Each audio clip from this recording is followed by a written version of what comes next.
Welcome to Success in Medicine. I'm Dr. Samir Desai. In the last episode of our Success in Medicine podcast, I had the great opportunity to interview Dhruv Gupta. Dhruv is a fourth-year medical student at St. George's University, and he recently received some fantastic news. He got into psychiatry residency. And in part one of our two-part series with Dhruv, we had a chance to explore how Dhruv developed an interest in psychiatry, how he was able to explore the field in more depth as an SGU medical student, and his experiences as a student during his core clerkship in psychiatry at the University of Miami. Dhruv was able to confirm his interest in psychiatry and then decided to complete several OA rotations.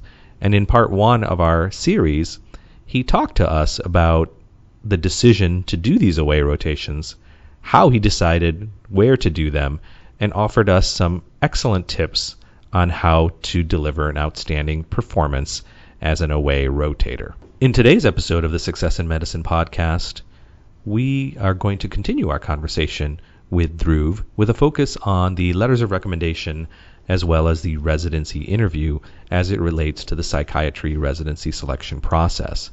Dhruv will discuss how to obtain strong letters of recommendation from psychiatry faculty and how to effectively partner with your letter writers to make sure that certain key items find their way into your letters.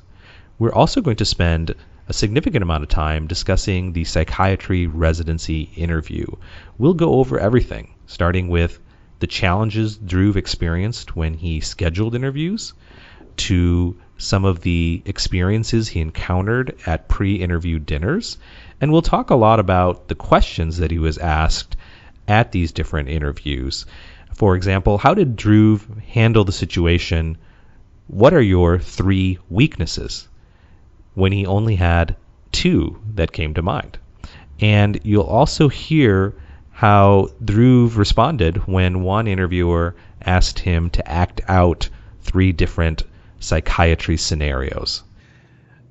I want to also talk to you about letters of recommendation, because when students are rotating through psychiatry, they're obviously continuing to explore the field and to confirm their interest in the specialty, but they also have this other goal, and that is to secure strong letters of recommendation for their residency application. I want to ask you about your psychiatry recommendation letters. How many letters did you obtain from psychiatry faculty, and do you have any recommendations for students seeking to obtain these strong letters?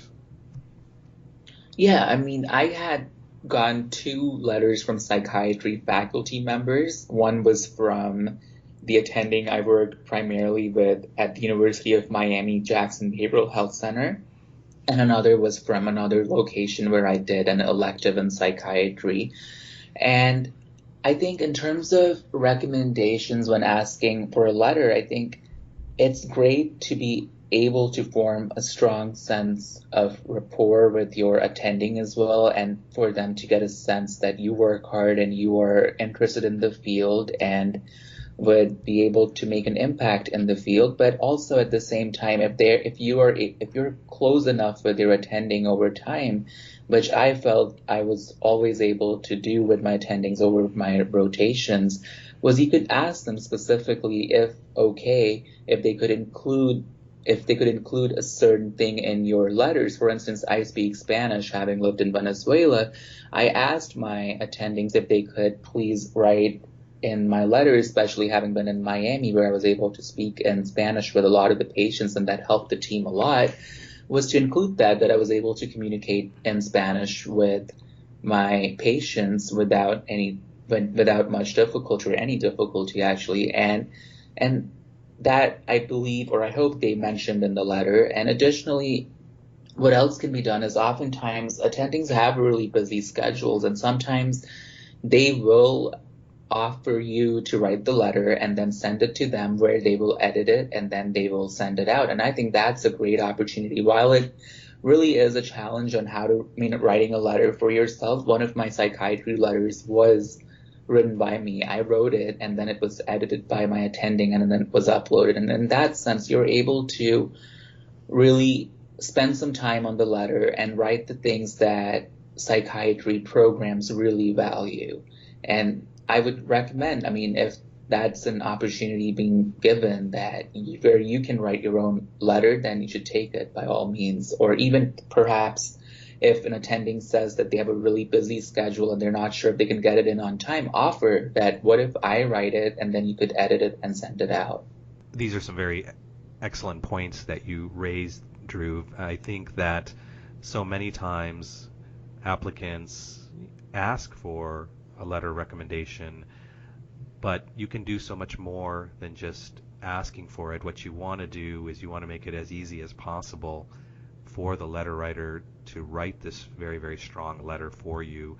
And that all goes back to that relationship that you build with this doctor. And if you can build that strong relationship, you'll be even more comfortable just talking to the doctor about some of the things in your background or some of your skills that you think programs would find very attractive. In your case, you had strong command of the Spanish language, and obviously that would be a very much considered an asset to so many programs around the country where we have such large Spanish-speaking populations.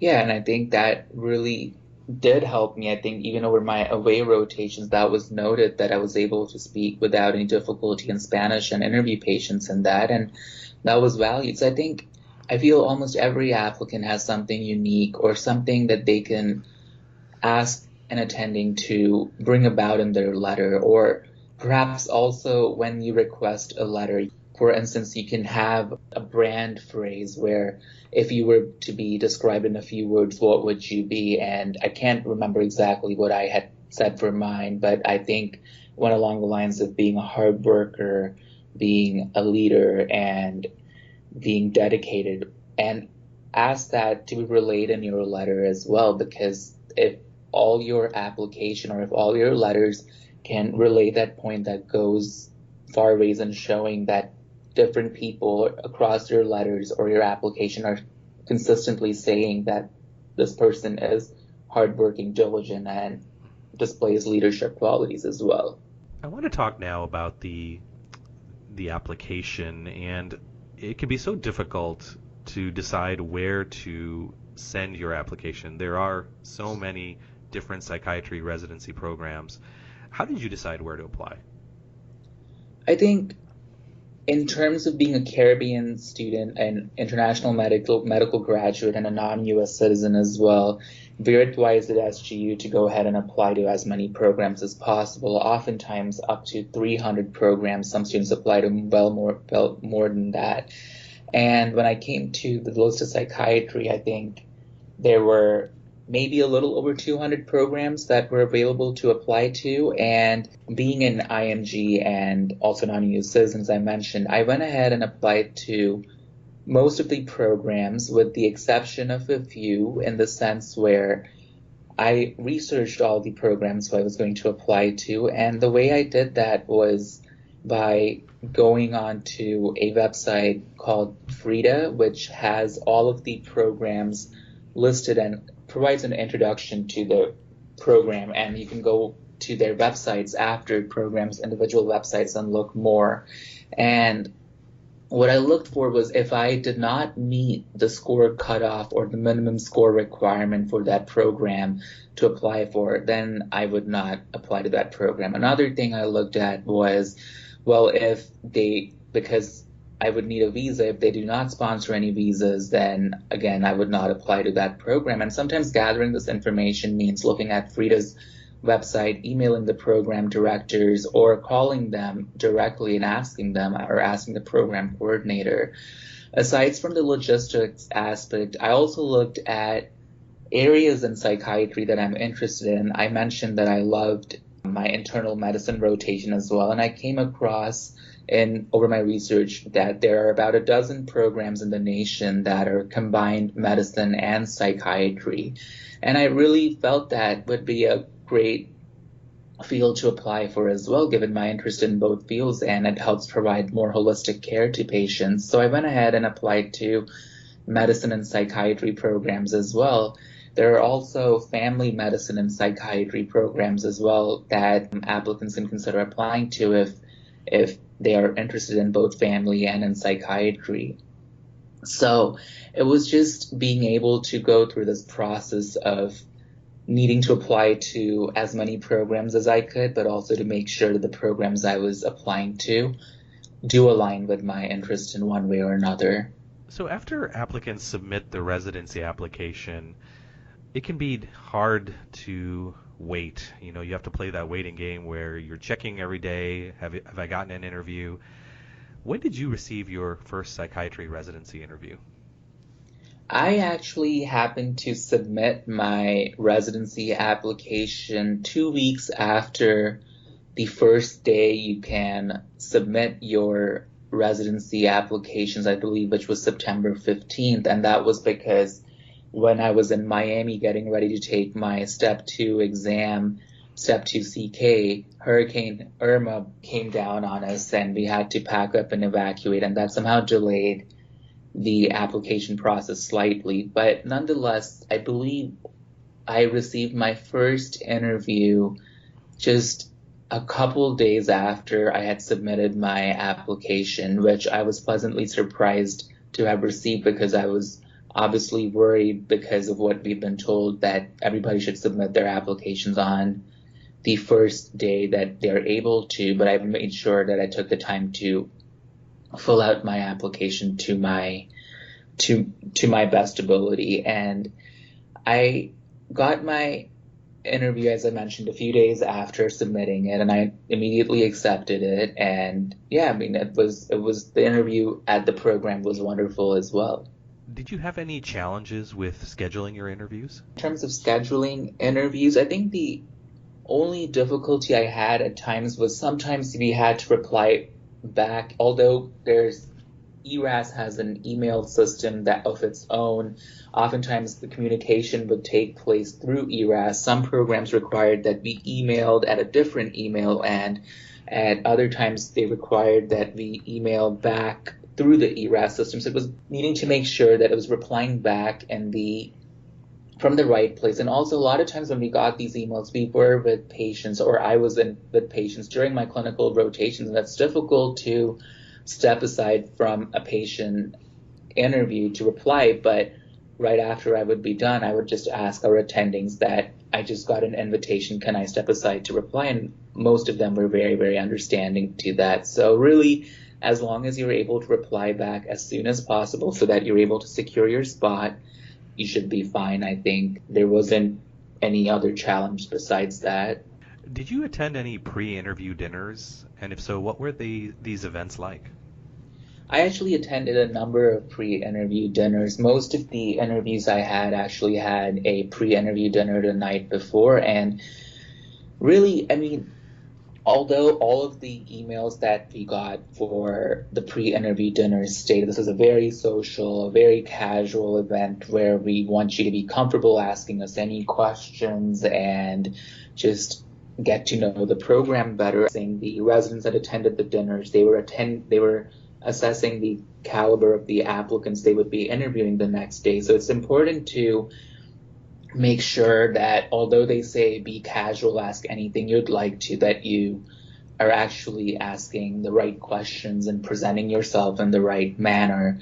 And dinners, sometimes they would ask us questions regarding why psychiatry, why are you interested in the program, and at other times there was no such question till the interview day itself, but it was just about asking what the area is like, or what are the unique features of the program. And it was a great opportunity to gather information about the program prior to the interview from the residents, and then the following day bring it up on interviews, mentioning I spoke to Dr. Smith last night and he mentioned that the program has a great outreach program which particularly aligns with my own goals of serving patients in a community-based setting. And in that sense, it was a great avenue to gather a lot of information and also get to know the residents a little bit ahead of time as well.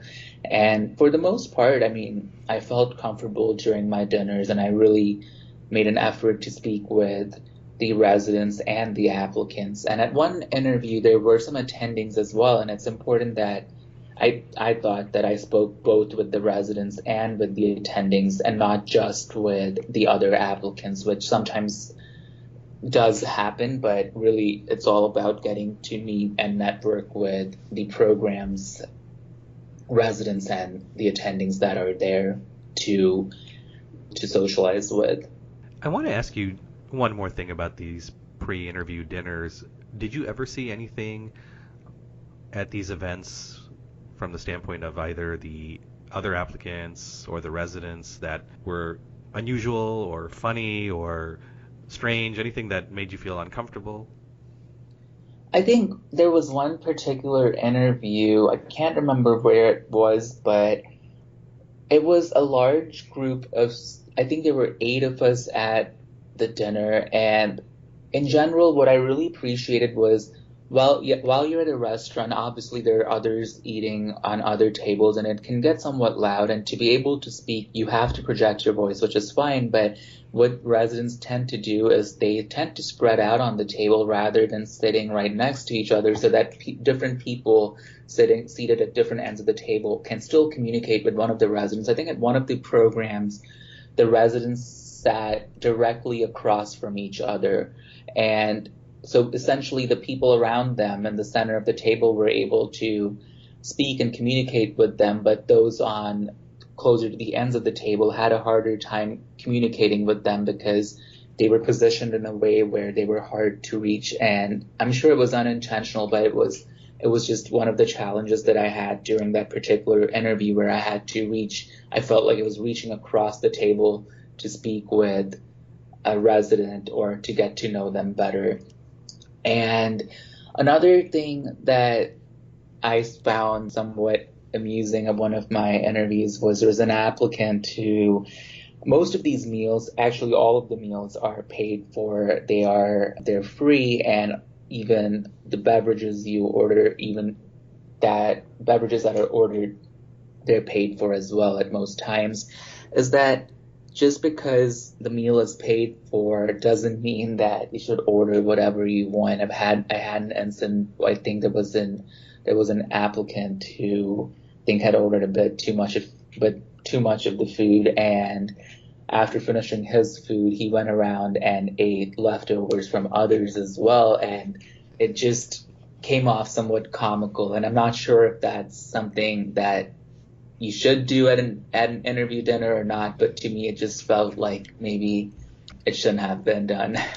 And they weren't his friends, right? It wasn't his buddy that he was eating off of. It was No, it was just people we were all meeting for the first time, even like leftovers from plates of residents. And it was actually at my very first interview, at my very first pre-interview dinner as well. And yes, the food was great and the restaurant was nice, but I wouldn't have done that because although it's a casual dinner, I feel we are being assessed as applicants, and I'm not sure what sort of a message that relays. And I'm not sure, but if I'm not mistaken, he may have actually ordered another entree to bring back with him as well for the following day. Well, that's an amusing story. That's one that I haven't heard from other people, so it's one to file away for sure. Yeah, I mean, it was unique, but I gathered from that I'm definitely not to do that. And the residents were really professional. I mean, they didn't relay any sort of a message in that sense. I just felt like they made a mental note and they moved on. Well, I want to talk to you now about your interview day. What were your interviews like? Being an IMG, I didn't have as many interviews as I would have wanted to, but I definitely had a good number. I had 8 interviews, and the interview day essentially almost entailed at one point or another touring the facility that you would be doing a residency at, getting to know the people who are there, and that started at the pre-interview dinner, and then the following day you would have interviews, and the program director, associate program director would speak about the program, and then also just at the end get some closing information before you leave. a traditional interview that I had perhaps was in the mornings. We would have anywhere from 3 to, I believe, 6 or 8 interviews at a program, and they would last. I mean, some lasted longer, some were not as long. The program where I had 6 interviews, each of the interviews lasted 25 minutes, and they were back to back.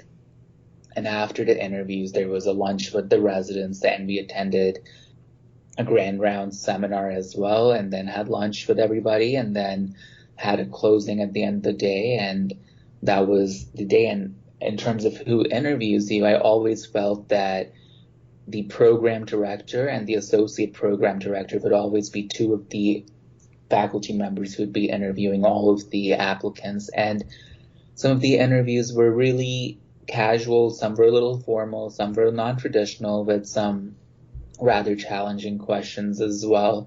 And I think the best thing to go about during the actual interviews is, even if you are not sure of an answer, that you say that, let me think about it and I'll come back to it, rather than just staying on it, thinking about it for a long time. I remember a particular experience where a common question asked is, what is your greatest weakness? But I was asked to list 3 weaknesses, and I had thought of 2, but I couldn't think of a third one at the time. So I requested, would it be okay if I came back to the third one? And over the course of my interview, as I was answering other questions, I noted of a third weakness, and I brought it up right after answering that question, and that was noted as well.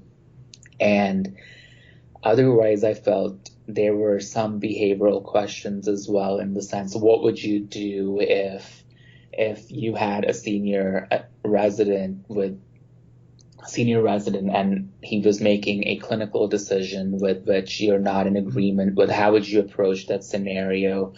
Or you have a patient who is particularly difficult or not willing to work with you, how would you approach that? And I also had an interview where, instead of an actual conventional interview, the interviewer, I believe she was a resident, a chief resident, she put on 3 cases of a patient. She was, I believe, depressed in the first scenario. She was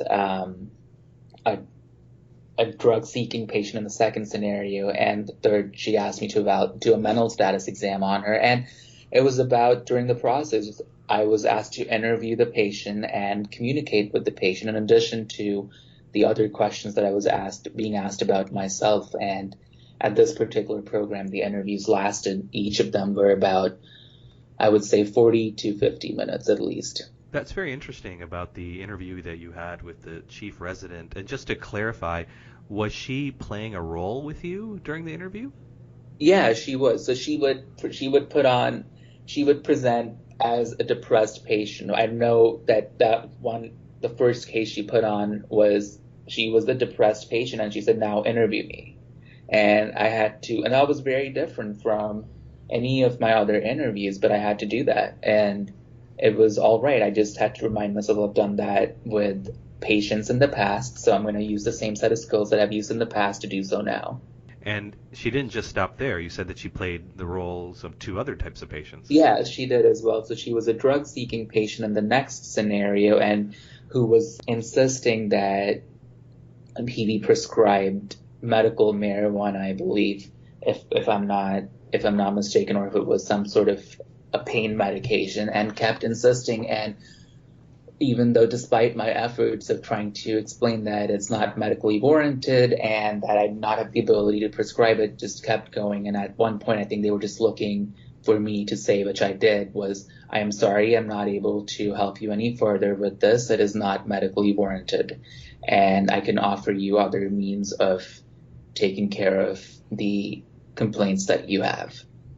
And the last one was where I believe she had put on a case or role of a patient who was acutely agitated or experiencing psychosis, and had asked me to do a mental status exam on her, speak to her, and then give her a mental status exam as to what is her mood like, what is her affect like, her thought process, her cognition, her memory, her judgment, her eye contact, just essentially run down a mental status exam and give her what the sort of role the patient was she was putting on. I can imagine that when you were in this interview and she decided to go in this direction, it probably came as a surprise.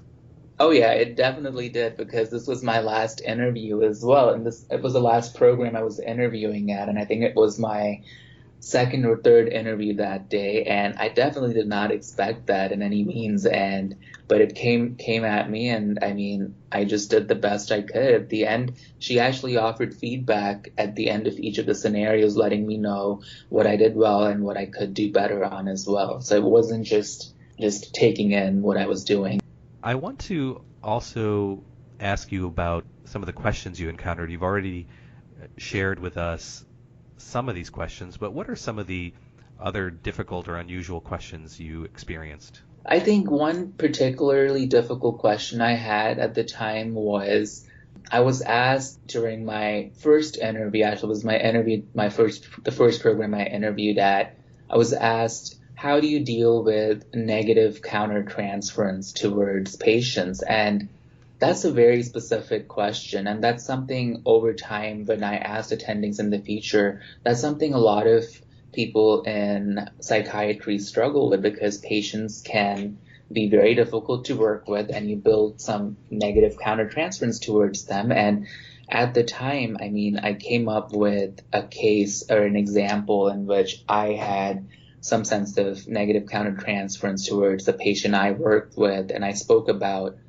how I dealt with that situation. I think that, and then I prepared after that interview how I would answer this question better if it comes up again. So whenever I had a difficult question, as soon as I could after the interview process, I wrote it down and then developed a better answer for it. Another place I think I was asked, what is your favorite spirit animal? And honestly, I didn't know what a spirit animal is. I didn't know what it was at that point. So I just answered stating very honestly, I'm not sure what a spirit animal is, but I really do like dogs and hope to have a dog at some point in my life. And that was another question just because I didn't know what a spirit animal is. And thinking of other difficult questions, I already mentioned being asked to list 3 weaknesses rather than one that was asked at other programs.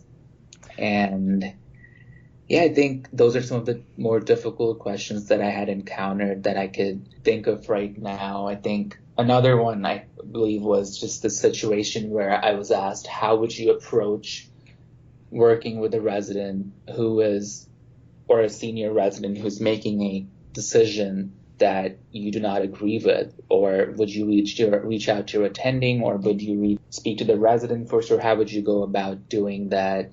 And another interesting question actually I had was, which threw me off actually, was, how do you feel about treating Black patients? It was straight up asked to me, how do you feel treating Black patients? And it threw me off, but I kept my guard and I just answered saying that much the same way I would treat any other patient from any other ethnic origin, just the way I treat Caucasians, Hispanics, South Asians. I mean, there should be no difference, and that was that. So did that interviewer who asked you about your spirit animal, did that interviewer ever shed any light on what that spirit animal is? No, she did not. We moved on to the next question. I looked up after what it was. And what did you find out about spirit animals? But it's the animal that you feel closest to or you align most with. I think that's the sense that I got when I looked it up, which I felt in that sense, if I said I really do like dogs or I can associate with them, it's in the sense in one way or another, I did answer her question, I suppose. I want to ask you about a very important question that's asked at every interview, and it has to do with why you are interested in our psychiatry residency program. Obviously, programs are very interested in assessing whether applicants would be a good fit for their training program. So how did you go about answering this very important question? I think one of the things almost all programs ask, why are you interested in our psychiatry residency program? I may have had, of all the interviews I had, I may have had like one or two where that question wasn't asked. And the best way to do that is to extensively research the program to the best possible way before going into the interview. And the process starts a few days or maybe even a week or so before, where you go through the website, find the features that resonate most with you, are unique, or are features that other applicants may not really talk about. And it involves doing extensive research, not only on the program's website, but also making an attempt to reach out to residents in the program or graduates of the program as well. And I did that for some of the programs where I was able to find limited information on the websites. I reached out to alumni of the programs, emailed them or found their contact information on Doximity and reached out to them and I spoke to them. I remember one specific interview where I spoke to the chief resident prior to getting to the interview, and she offered some great points about the program, some of the strengths, some of the weaknesses, and gave me a better insight into the program and allowed me to bring up those topics or those things during my interview. And another point, what you can do is oftentimes programs have a welcome session prior to the interviews, and at that point the program director will, or anybody who's presenting, will speak about the strengths of the program or the various different electives they have to offer. And a lot of time that information can be used as well to relay why you're interested in your psychiatry residency program. I remember there was one program in specific where they spoke about a particular, during the orientation, about an elective that deals with culinary medicine and how that is essential to psychiatry because a lot of the medications that are prescribed alter metabolism, and that resonated well with me, with my own interest in cooking, and I brought it up during an interview, and I feel it was looked upon positively because it was a specific aspect of the program. You mentioned that you tried very hard to reach out to people who had ties to the program, either current residents or graduates. When you were trying to reach out to graduates, how did you go about doing that, and any advice that you can offer?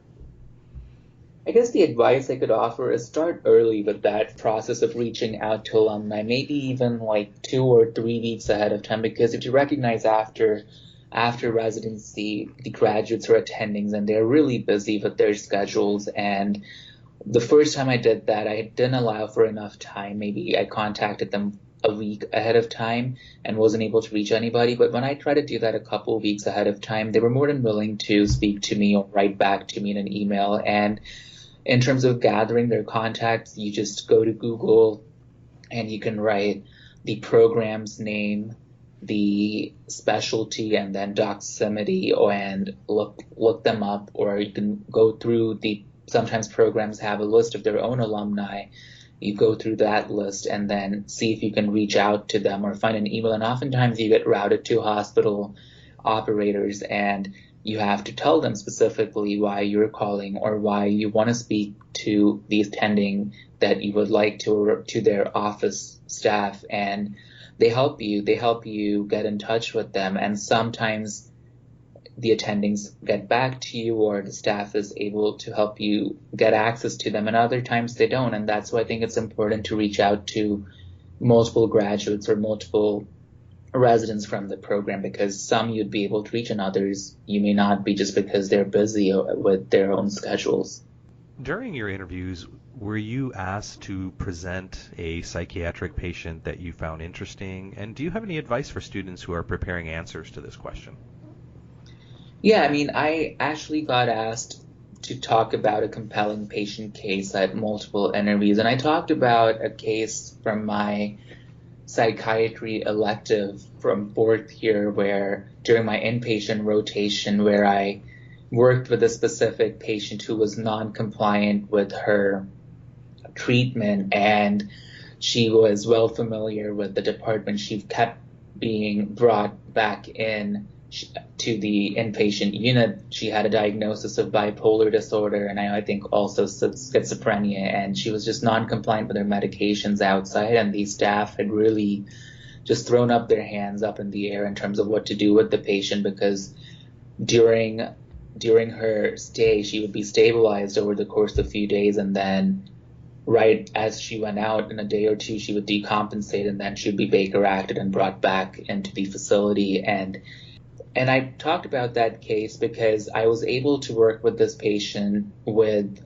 permission of the attending to really understand what was going on as to why she was refusing to take her medications or long-acting injectables. And in talking to her one-on-one one day, I was able to establish this relationship with her. I got to know her better and understand her concerns, to realize that she refusing medications because she felt that taking these medications are a violation of her human rights or would alter her personality. And I knew that she was a researcher in the past. She's a graduate of the University of Miami herself with a master's degree and was very well integrated into society prior to her illness. And I had learned some about motivational interviewing over the course of my master's and also during my clinical rotations. And I tried to use that to see if I could gather some research and bring it to her regarding long-acting injectables or taking antipsychotics, and sit down with her and go through the benefits and the risks as well, and which I did the following day with her. And somehow at the end of going through these lists of benefits and risks that she would have from taking a Haldol decanoate shot, she ended up agreeing to take it, and I found out later through other medical students who were rotating that she hadn't come back in for a few weeks actually, and that was a tangible contribution that I made to the unit, to a particular patient, and that was well cherished by the staff members and the attending, and I felt like I contributed in some way to a patient's care. And I brought up that particular case to discuss because obviously I was able to make an impact in this patient's care, but also because it relates to the program director or whoever's interviewing me that this individual actually will spend the time to work with the patient one-on-one and try to get to understand them, and will really do this even for our patients in our program. So it goes on to relate that the past is predicting basically how an individual would do in their program as well. And I think that was a reason why I chose to specifically bring up that case. What I really like about your choice of case to share is not only is it an interesting and challenging case, but as you said, it really highlights some important contributions that you made to that patient's care, and really also points out some of the qualities that you would bring. And when you're discussing a case like that and incorporating that into your answer, it really feels to the interviewer like that's what you would do for them. And that's what's so nice about the approach that you took. Yeah, and I think that's one of the reasons why I really brought up that case. And I also let them have a look inside of my mind as to my thought process as well. Like I spoke to them about what I was thinking through the process to really let them know what my motivation myself was, or what my goals were in terms of being able to work with this particular patient and to help her, and that I had a genuine interest in her case. Dhruv, you're someone who has done a lot of research in the field. That goes all the way back to your undergraduate years. I want to ask you if programs inquired about your past research, and also ask you what advice you would offer to students on how to answer questions about their research.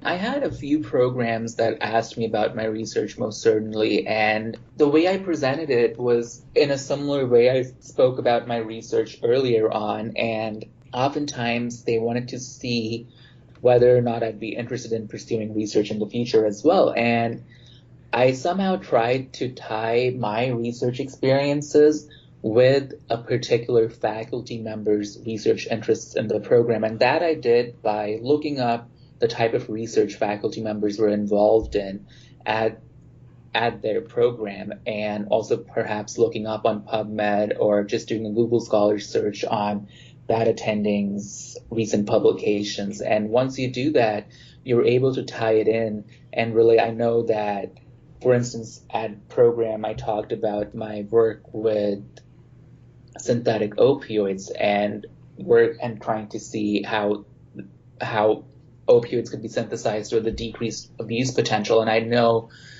that there was another faculty member at the program who worked with opioids, and I mentioned at the end of it, I know that Dr.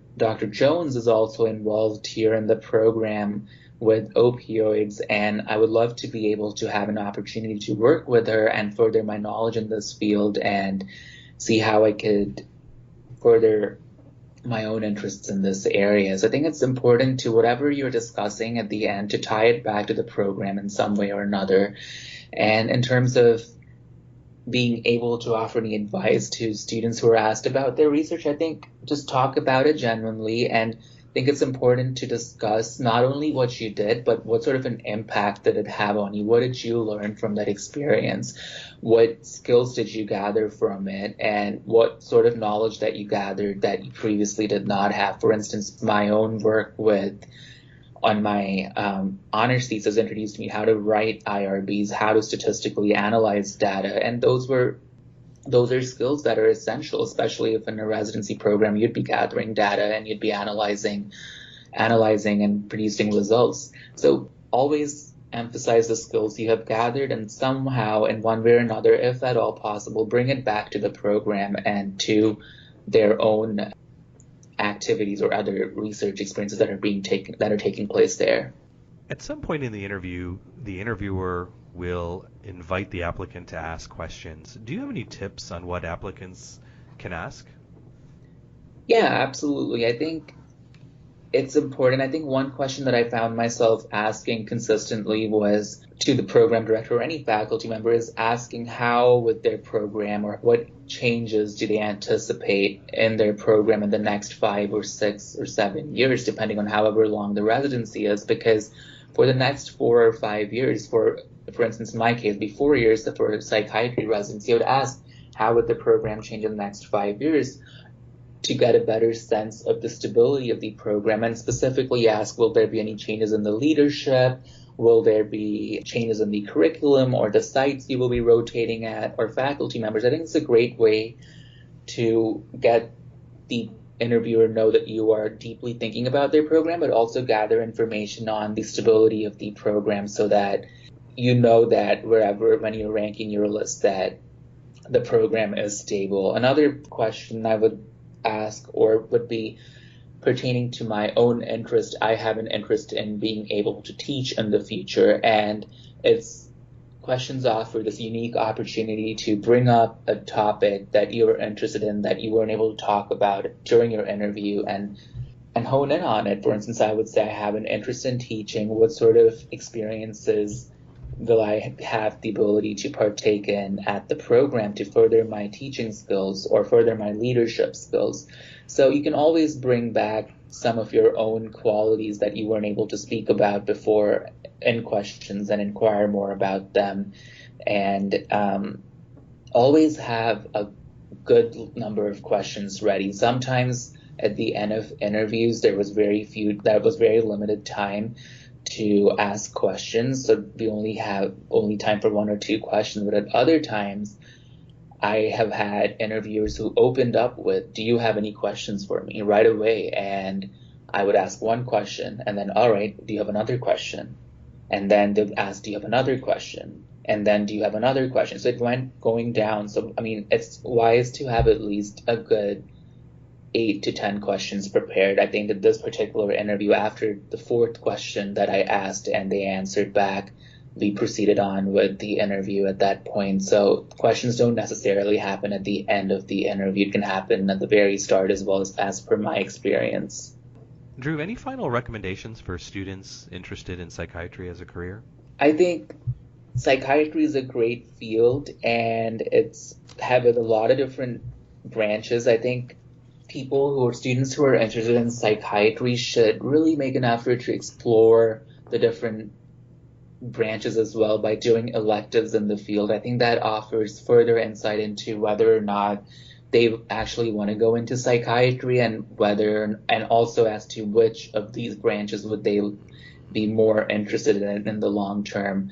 I think that's really important. Also, like I mentioned in my own case, if the applicant's an IMG or a non-US citizen, and it is thereby harder to get a residency position, to go ahead and schedule some away rotations as well at a site where their students from their school have matched it previously, and then put in their best effort there and make a good positive impression there, as that can go far ways in terms of securing you a spot. In psychiatry, I think one thing I should have mentioned was be able to express yourself very, very well, because communication is something that all programs, I feel, really emphasize, not only how you communicate verbally, but also in terms of writing. I had a number of interviews where I was asked to write. There were responses that we had to write to, one where we were given a prompt and 3 pages to write on. So be prepared to write as well. And in terms of as far as your personal statements go, just the ability to write, because we're writing a lot of patient notes and they have to be thorough. Just prepare a solid personal statement without any sort of grammatical errors. That is highly valued, I believe, in psych as well. Dhruv, thank you so much for this fantastic information that you've shared with us. And I am sure that all of this information is going to be very, very helpful for those students out there that are considering a career in the field, as well as those students who have decided that psychiatry is their calling, are embarking on this process of applying and interviewing for residency positions. And I want to end by just sharing your good news, because you recently received some good news. Yeah, I actually did. After my first away rotation at Elmhurst Hospital, I interviewed there, and the day after I interviewed, I was actually offered a position there to join their residency program, and I accepted it. And I think my month-long away rotation in their psychiatry emergency room and their CPAP really made an impact in terms of me being able to get that position, where some of the attendings I worked with wrote a letter to the program director without me asking them, recommending me. And also, I accepted the position because I absolutely enjoyed being there. They have a great diversity of patients, and I felt the people I worked with were incredibly approachable, and the program and the faculty members there are willing to work with residents to help them achieve their personal interests and professional goals. Congratulations to you, and thank you again for this very, very eye-opening information about psychiatry. And I would love to have you back on the Success in Medicine podcast in the future. Thank you so much, Dr. Desai. Thank you for having me, and thank you for wishing me. And I would love to be back on another episode. And if anyone has any further questions, I'd be happy to reply to those as well. Thank you again. Best of luck, Dhruv. Take care. Thank you, Dr. Desai. This brings to an end our 2-part podcast series with Dhruv Gupta about getting into psychiatry. You'll also want to check out the psychiatry residency page of our website, where we go over other recommendations for success. You can access that at thesuccessfulmatch.com. And as another reminder, we also have over 150 pages of detailed interview preparation in our book, The Successful Match 2017. Thank you for joining us today. Until next time, I'm Dr. Samir Desai.